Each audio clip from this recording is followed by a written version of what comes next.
আসসালামু আলাইকুম। Welcome to Abis computer academy. কেমন আছেন সবাই? আশা করি সবাই ভালো আছেন। অল্প পুঁজিতে কম্পিউটারের কাজটা শুরু করুন। আজকের ২০তম পার্টে আপনাদেরকে দেখাবো ৩ সার্টিফিকেট কিভাবে করবেন।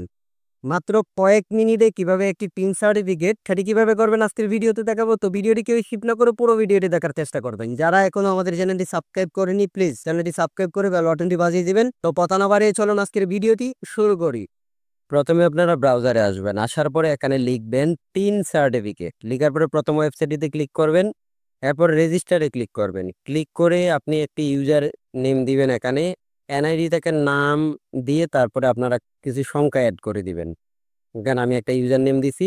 নাম দিয়ে তারপরে কয়েকটা সংখ্যা অ্যাড করে দিছি। এটা অ্যাড করার পরে আপনার নিচে পাসওয়ার্ড দিবেন। পাসওয়ার্ডটা হচ্ছে ৮ ক্যারেক্টারের একটা পাসওয়ার্ড দিবেন। ৮ সংখ্যারও দিতে পারেন কিংবা আপনি ওয়ার্ডও ইউজ করতে পারেন। ওয়ার্ড ইউজ করে আপনারা কিন্তু এখানে সংখ্যা ইউজ করতে পারেন। তারপরে এখানে দেখেন সিকিউরিটি কুয়েশন, এখানে নাইক নেম কিংবা কালার আপনার যেটা পছন্দ হয় সেটাই আপনি দিতে পারেন। আমি নাইক নেম দিলাম। আইডি কার্ডের শেষে থাকা যে নামটি সেটা এখানে দিয়ে দিলাম। এরপর এখানে মোবাইল নাম্বারটি দিয়ে দিবেন। মোবাইল নাম্বারটি অবশ্যই আপনারা অ্যাক্টিভ মোবাইল নাম্বার দিবেন, কারণ মোবাইলে কিন্তু মেসেজ যাবে। তো সেই মেসেজে কোড যাবে, কোডটি কিন্তু দিতে হয়।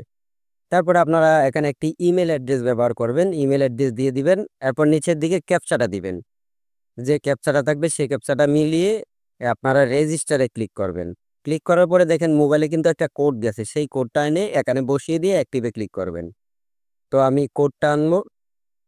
কোডটাকে নিয়ে এসে এখানে অ্যাক্টিভ করে এখানে বসিয়ে দিয়ে অ্যাক্টিভে ক্লিক করলাম। এরপর লগ ইন, ইউজার আইডি এবং পাসওয়ার্ড আপনি যেটা দিছিলেন সেই ইউজার আইডি পাসওয়ার্ডটা আপনারা এখানে সুন্দর করে বসিয়ে লগ ইনে ক্লিক করবেন।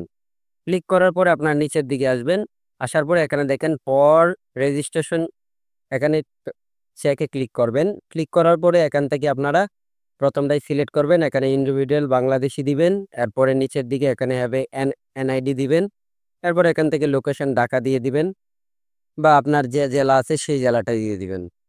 এরপর নেক্সটে ক্লিক করে আবার নিচের দিকে আসবেন। আসার পরে এখান থেকে আপনারা অটোমোনাস বডি ক্লিক করতে পারেন, বা আপনার ওই ৩ সার্টিফিকেট কোন কারণে করতেছেন সেই কারণটা সেটা অনুযায়ী আপনারা এখানে সিলেক্ট, তারপরে গো টু নেক্সটে ক্লিক করবেন। এখন দেখেন এখানে কিন্তু একটা ফর্ম আসছে, এই ফর্মটা কিন্তু আপনার ফিল আপ করতে হবে। তো প্রথম যেটা দেবেন করদাতার নাম, যে এনআইডি কার্ড দিয়ে আপনি ৩ সার্টিফিকেটে করতেছেন সেই এনআইডি কার্ডে থাকা নামটি সুন্দর করে এখানে বসিয়ে দিবেন। অবশ্যই এনআইডি কার্ডে যেভাবে আছে ঠিক সেভাবে দিবেন। তারপর এখানে মেল হলে মেল, ফিমেল হলে ফিমেল সিলেক্ট করে তারপর এনআইডি কার্ডের নাম্বারটি এখানে লিখে দিবেন। তো এনআইডি কার্ডের নাম্বারটি লিখে দেওয়ার পরে এখানে দেখেন জন্ম তারিখ, প্রথম আপনার তারিখটা দিবেন, তারপরে সাল, তারপরে মাস, এই মাসের দিয়ে দিবেন, এরপর সালটা দিয়ে দিবেন। সালটা দিয়ে দেওয়ার পরে আপনারা এখানে পিতার নাম এবং মাতার নাম, পিতার নামটা দিয়ে দিবেন। এনআইডি টাকা এনআইডিতে যেভাবে দেওয়া আছে ঠিক সেভাবে এখানে দিবেন। দিয়ে দেওয়ার পরে মায়ের নামটি এখানে দিয়ে দিবেন।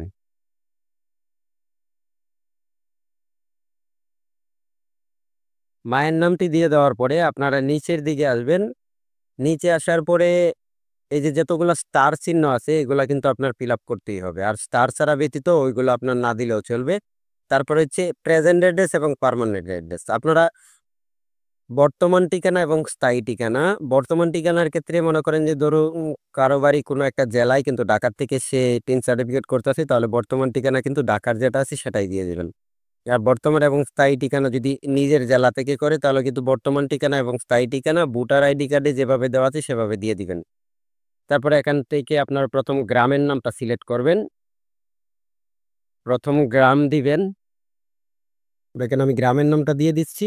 তারপর লাইন 2 তে আপনারা পোস্ট অফিসের নামটা দিয়ে দিবেন। তারপরে জেলাটা সিলেক্ট করে দিবেন। জেলাটা সিলেক্ট করার পরে থানার নামটি দিয়ে দিবেন। দেওয়ার পরে পোস্ট কোড, এনআইডি কার্ডের পেছনে দেখবেন পোস্ট কোড লেখা আছে, সেই কোডটা এখানে দিয়ে দিবেন। দিয়ে দেওয়ার পরে প্রেজেন্ট অ্যাড্রেস, পার্মানেন্ট অ্যাড্রেস, আপনার যে স্থায়ী ঠিকানা সেটা কিন্তু এনআইডি কার্ডের পেছনে যেভাবে আছে ঠিক সেইভাবেই এখানে দিয়ে দিবেন।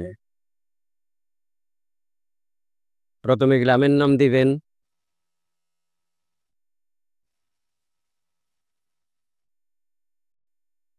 প্রথমে গ্রামের নামটি দিয়ে দিবেন। তারপরে পোস্ট অফিসের নাম দিয়ে দিবেন। এরপর জেলা, থানা, পোস্ট কোড, এখানে জেলাটা সিলেক্ট করে দিবেন। তারপর উপজেলাটা সিলেক্ট করে দিবেন। দিয়ে পোস্ট কোডটা দিয়ে দেয়। এই পোস্ট কোডটা কিন্তু এনআইডি কার্ডের পেছনে আছে। পোস্ট কোডটা দিয়ে গো টু নেক্সটে ক্লিক করে এটা টিক মার্ক দিয়ে এটা একটু পড়ে নিবেন যে এখানে ভুল আছে কেন। যদি ভুল থাকে আপনারা কিন্তু ব্যাকে যেতে পারবেন। তারপরে আপনারা সেটা সমস্ত পড়া শেষ হওয়ার পরে এখানে দেখেন সাবমিট অ্যাপ্লিকেশন, এখানে ক্লিক করবেন। তারপরে এগ্রি অ্যান্ড কন্টিনিউতে ক্লিক করবেন। ক্লিক করার পরে এখানে সব তথ্য কিন্তু দেখতে পারবেন, সবগুলাই কিন্তু এনআইডি কার্ডে টাকা যেভাবে তথ্য দেওয়া আছে ঠিক সেইভাবে কিন্তু এখানে দেওয়া আছে। এরপরে এখানে দেখেন ভিউ টিন সার্টিফিকেট, এখানে ক্লিক করবেন। ক্লিক করার পরে দেখেন টিন সার্টিফিকেটটা কিন্তু তৈরি হয়ে গেছে। এখন নিচের দিকে দেখেন সেভ সার্টিফিকেট, এখানে ক্লিক করে আপনারা এটাকে সেভ করে নিতে পারেন। আর সরাসরি চাইলে এখান থেকে প্রিন্টও করে নিতে পারেন। তো আজকের টিউটোরিয়ালটি এ পর্যন্তই। দেখা হচ্ছে পরবর্তী কোনো টিউটোরিয়ালে। যদি ভিডিওটি ভালো লেগে থাকে তাহলে শেয়ার করে দিবেন। শেয়ার করলে কিন্তু আপনার উপকার হয় না, কিন্তু আপনার মাধ্যমে কোনো একটা মানুষের উপকার হয়। তো ভিডিওটি শেয়ার করে দিবেন। সবাই ভালো থাকবেন, সুস্থ থাকবেন। আসসালামু আলাইকুম ওয়া রাহমাতুল্লাহি ওয়া বারাকাতুহু।